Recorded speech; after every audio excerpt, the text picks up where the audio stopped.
After the overwhelming amount of responses that I received from my story, I decided I wanted to make a video and share a little bit about my menstrual cycle journey.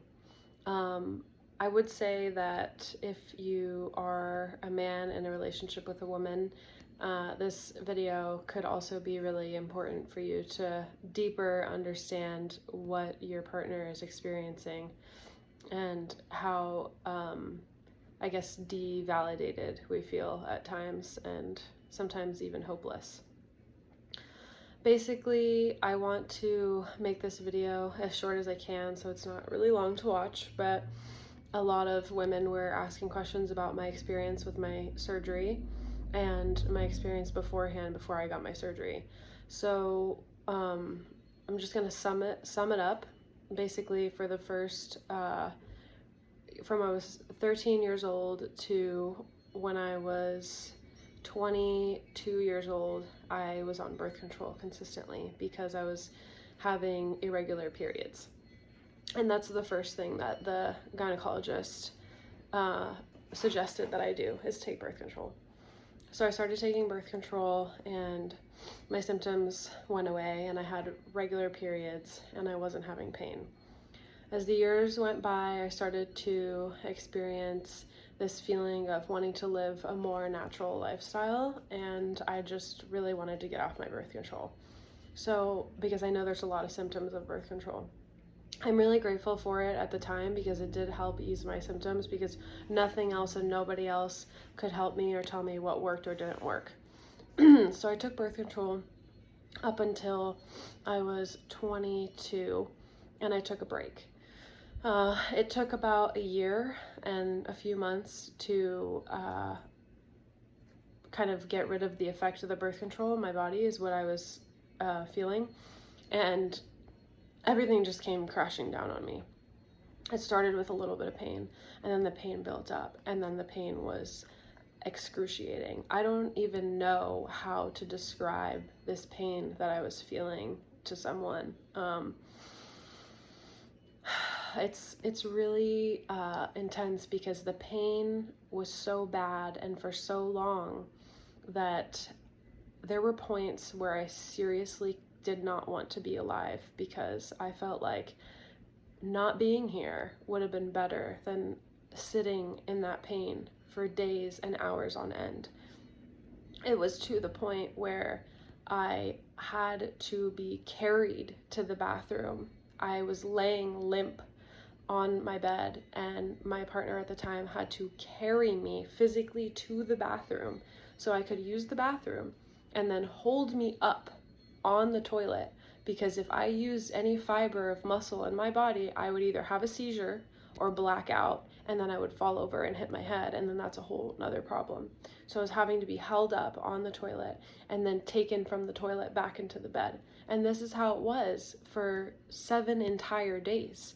Now think about it, 7 days out of every month, out of every year, I'm losing, a third of my life to the being in pain. Not even just, laying there, but laying there in pain. I can't feed myself. I can barely get up to drink water.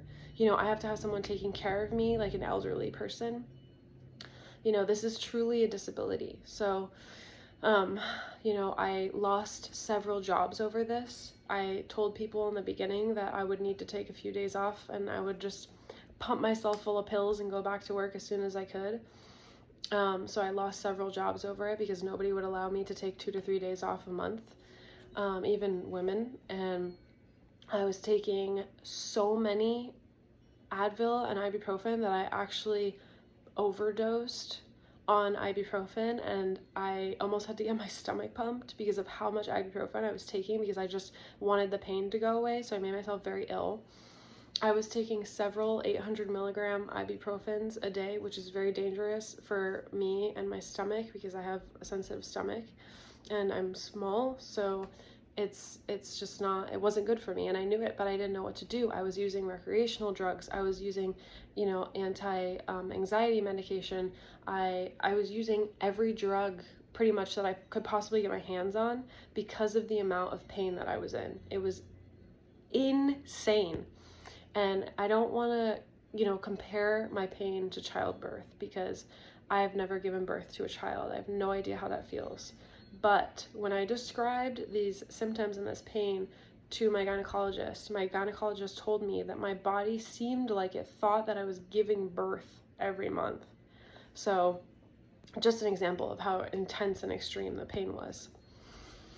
I've burnt myself with heating pads, because the second I take off the heating pad, it's like, it just hits me like a truck. So the heating pad actually does help a little bit, but it didn't help enough to allow me to get up and do normal functioning things on my own.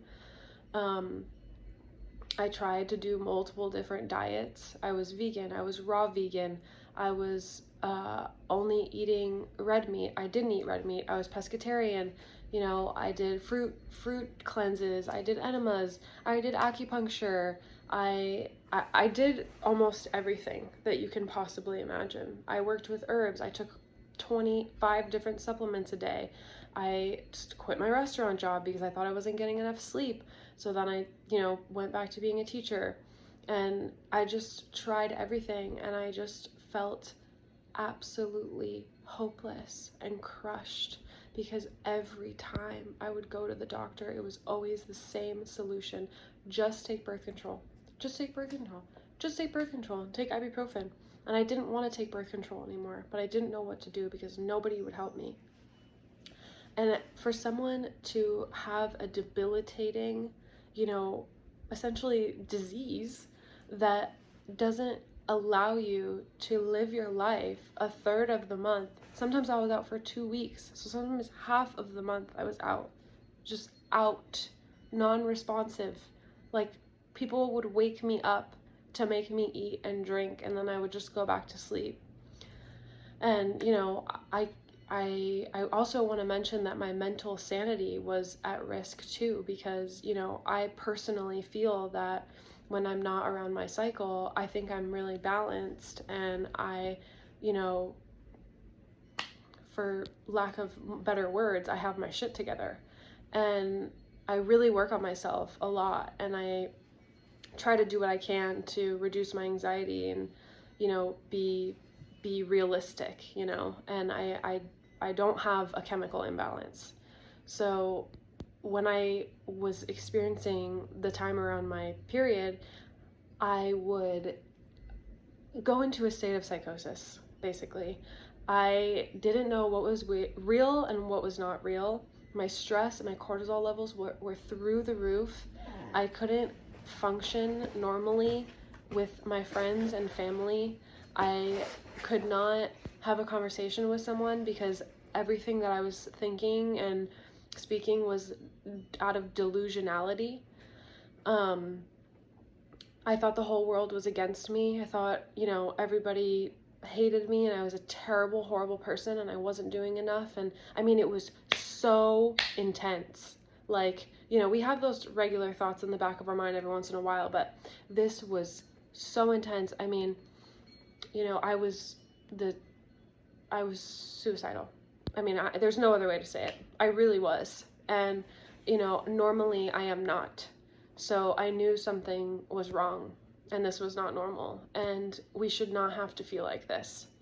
Between my body eating itself and my brain eating itself, what was I supposed to do? I can't work. I can't barely have a relationship because, what young man really wants to take care of a young woman like this? I mean, come on, it's not fair. And, even though they do it and they did it, I know I felt bad. And, I can't have friendships because it's just so up and down. People think I'm unreliable. People think that I'm lazy. People think that I don't want to go to work. People think that I'm being dramatic. People think that I'm just suffering from depression, and it's not just any of those things. And I have such a deep respect for people with disabilities, because you have no idea what someone is going through. I've always looked healthy. I've always looked happy. You know, you don't know when I'm going through something like that because I don't want to tell people. It's very vulnerable for me, you know, and now that I think I've found somewhat of a solution, and now that I've gone through this cycle and seen how there's no fucking help, there is no research, there's nothing being done for us. Really, people don't care. So, you know, when 62 women said yes to that poll and then 40 women messaged me, I mean, I thought 2 or 3 people. No, this is a issue. This is a real fucking issue. And not just women need to know about this, but men need to know about this too, because we need you to help us, and we need you to stand up for us, and we need you to help take care of us when we're down like that. Because when we're not down and we're feeling good, we are a powerhouse and we are powerful, and we can do and have whatever we want when we are good and when we are centered and when we are truly healthy. So you don't know what anyone is going through. You know, you cannot say that I am lazy or I am unreliable or I am this or I am this, because I can't be there all the time because I am ill. And you think I want to be ill? You think I don't want to go to work? No, I want to get up every day and I want to be able to go to work and come home and make dinner for my family. And I want to go to school and I want to, you know, be creative and continue my career with marketing and event planning and all this. And, you know, everything kind of just went down the drain recently because it got so bad. So, sorry, I got kind of off topic, but so I get off the birth control, the pain comes in, you know, I don't know what to do, and I just said, fuck it, I'm getting back on the birth control because I can't live like this. I could not live like that. It's either be suicidal for 2 weeks out of the month and literally can't move out of your bed, or take the birth control and, you know, figure it out. So I got back on the birth control and I tried to figure it out. So I went back on for a few years. And then when I moved to North Carolina, you know, there was people pressuring me to get off the birth control because it's unnatural and it's so bad for your body and I will help you and I'll take care of you and this and that, blah, blah, blah. So I got off of it again. And it took a year and some months for the pain to actually come back. So, you know, 2 years later, I'm here in Hawaii, you know, dating this new guy and thinking I'm okay. And then bam, everything comes back again. All the pain, all the discomfort, all the psychosis. And this poor man, you know, is just, I'm thinking like he's definitely going to break up with me because this is so much to deal with. I'm too much. This is inconvenient. You know, I'm inconvenient. I'm broken. I'm sad. I'm hurting. Who would want to take care of me? Who would want to be around me? You know, and I have to just shout him out because he stepped the fuck up and he was there for me 100% of the way, and I could not have done this without him. And I gained 10 pounds. I mean, I've always, majority of my life, I've been medium to thin. I work out, I eat near to perfect. No sugar. Like, I'm pretty damn good with my diet and exercise, because it's very important to my mental health and everything. And I can't do anything for 1 to 2 weeks out of the month. So when I can do something, I got to go hard, you know? So this weight that I gained, it was this weird weight that was like, it was here and it was here and it was right here and then in my inner thigh, and it was like hanging. And it wasn't fat. It was like inflammation. Like I looked swollen all over my face, everything. And I knew that my body was at this point, you know, I don't know how long I had endometriosis, but it was a long time. And I knew that at this point my body was like, please help, because it's just constantly fighting itself. I'd wake up in the morning so unbelievably tired, like unable to do anything without some sort of energy drink or sleeping until 12. And, you know, just sad, in pain, swollen, my body aches. I can't, like, it was horrible. It was horrible. Pain in my uterus constantly, pain in my vagina constantly, just pain, so much pain constantly. Pain in my stomach, irritable bowel syndrome, bloating, all the weird digestion things, constipation, just constant. And it got to the point where I couldn't do it anymore. So, I did not want to get this surgery. Basically what the surgery is it's a laparoscopy. So they go in and they make one little incision in your belly button right here, and then they make another incision right here. And then they take a camera and then like another thing where they can move stuff around. And they go inside and they look to see what you have in you. If you have like a chocolate cyst, which is like when the endometriosis takes over your ovaries. And they sometimes have to remove an ovary, but honestly, at that point, I was like, whatever, because I can't live like this anymore. So they did the laparoscopy, and I was so scared the time up until I was going. I was terrified, but I watched a lot of YouTube videos of women that were getting the surgery done, and I felt more comfortable. Also, I was lucky enough to have my doctor that helped give birth to me, that delivered me, do my surgery. So he's been in practice for a really long time, which is super important when you're looking for a doctor. You really have to trust them because you're going under and they're cutting you open. So I really trust him, which made me feel more comfortable. I have a really amazing support system between my friends, my mother, and my partner. And they were there for me 100% of the way, which is super, super important.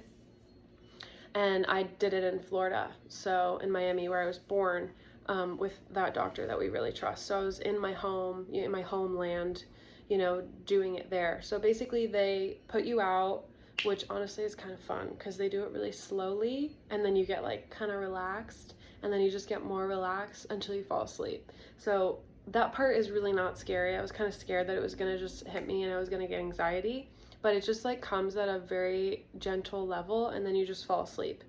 And then the more relaxed you are going into the surgery, the more relaxed you will come out. So it's really, really important to tell yourself good things and kind of meditate or do some sort of just deep breaths before you go in, and just be calm, because it's going to be okay. I think it's a minimally invasive surgery. So they do that, and then they go in and they look to see if you have endometriosis, because sometimes women have adenomyosis.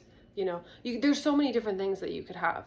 But fortunately, they did see that I had endometriosis. So that what they either do is they do an ablation or an excision. So the ablation is burning it off, and then the excision is cutting it out. And from what I understand, the less endometriosis you have, the less likely it is to come back, which is what I've researched and what basically my doctor told me. And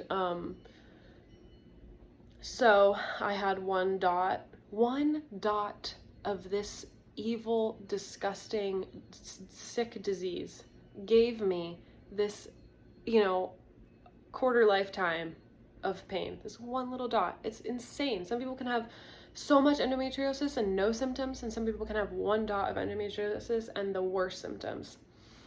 So they burned it off, and I don't trust doctors, but I really trust him, and he's been doing this for longer than I've been alive, decades longer than I've been alive. So I just had to put my trust in him because I had nothing else that I could do. So he burned it off, and then basically I woke up and I was in like the waiting part of the outside of the surgery, and I blinked open my eyes, and the second I opened my eyes, the nurse was right there bringing me water, and I honestly felt good. Like I felt good, and I was on a lot of drugs, but I felt good. And they took me out to my mom, and they told me that I have endometriosis, and the doctor was nice enough to talk to my mom and tell her exactly what happened, and she told me. And basically after that I went home the same day, and it's really difficult to walk for the first 48 hours. My mom had to help me in the middle of the night to get up to go to the bathroom, because it's your abdomen just was prodded at your uterus, everything. Like it's a little bit difficult. So you have to have support. You have to have somebody that is willing to support you and be sensitive and be understanding of what you just went through. You have to have a calm environment. Like, it's really important. So she helped me, and you know, I think it took 3 days until I was back walking fully on my own. By day 3. So the first 2 days, like, I got out of the hospital. Then that next day I needed help. The day after that I needed help. And then the next day I was like totally good. But again, I only had one ablation. I only had one dot burned off. So it's different for everyone, but either way, if you have support, you will be okay. And then I stayed in Florida for another like 2 weeks just to make sure that everything was healing properly, and I was washing it really good and just making sure it was like closing up properly. And then I was cleared to fly within 13 days after my surgery, and I flew all the way home from Florida to Hawaii. It's like a 14-hour travel day, and I flew all the way home, and I was okay. And I got home and I weighed myself, and I lost like 12 pounds.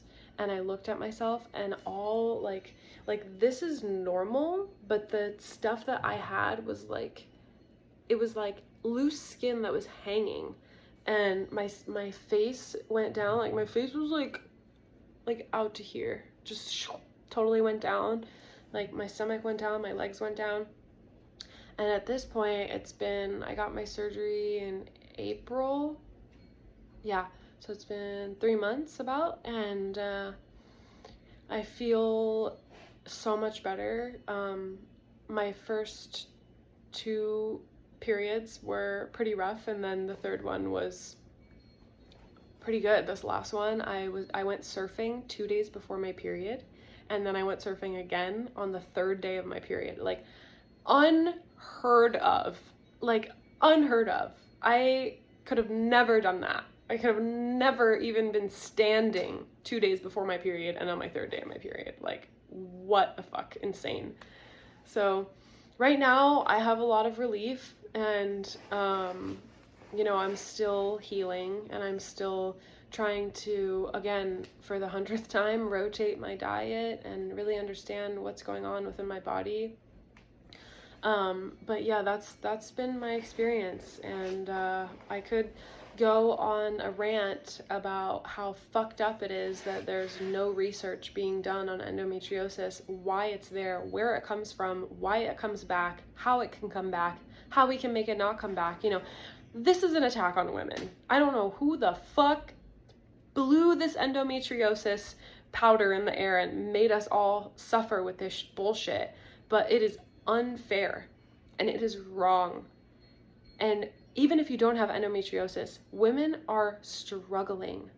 We are struggling to sustain ourselves. The women that do have painful periods, the women that do have PCOS and adenomyosis and cysts and, you know, whatever.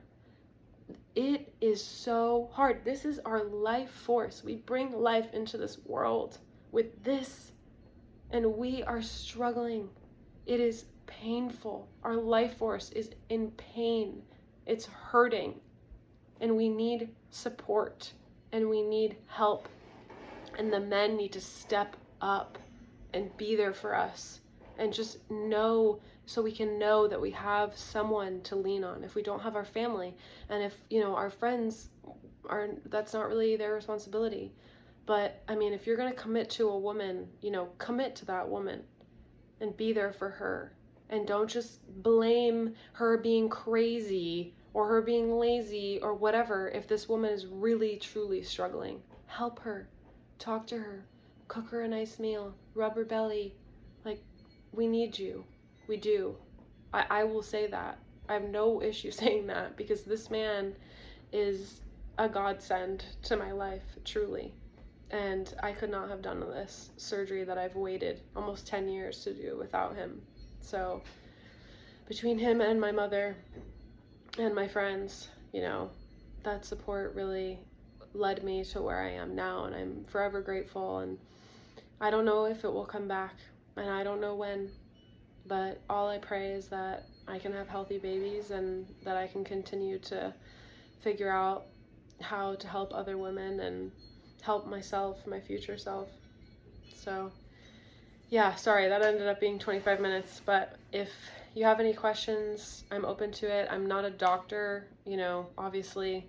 I really, the doctors don't even know what they're talking about, so it's needless to say that I'm basically going off of how I'm feeling, what I'm researching, and other women that I'm talking to. So you're not in this alone. Yeah, just reach out in the comments, and I hope different women can talk to each other in the comments and kind of see like who's suffering and who's wanting to get help and who's had help, and how are other countries handling this, and how are we going to handle this in our future for our own daughters. I don't want my daughter to struggle like I did. So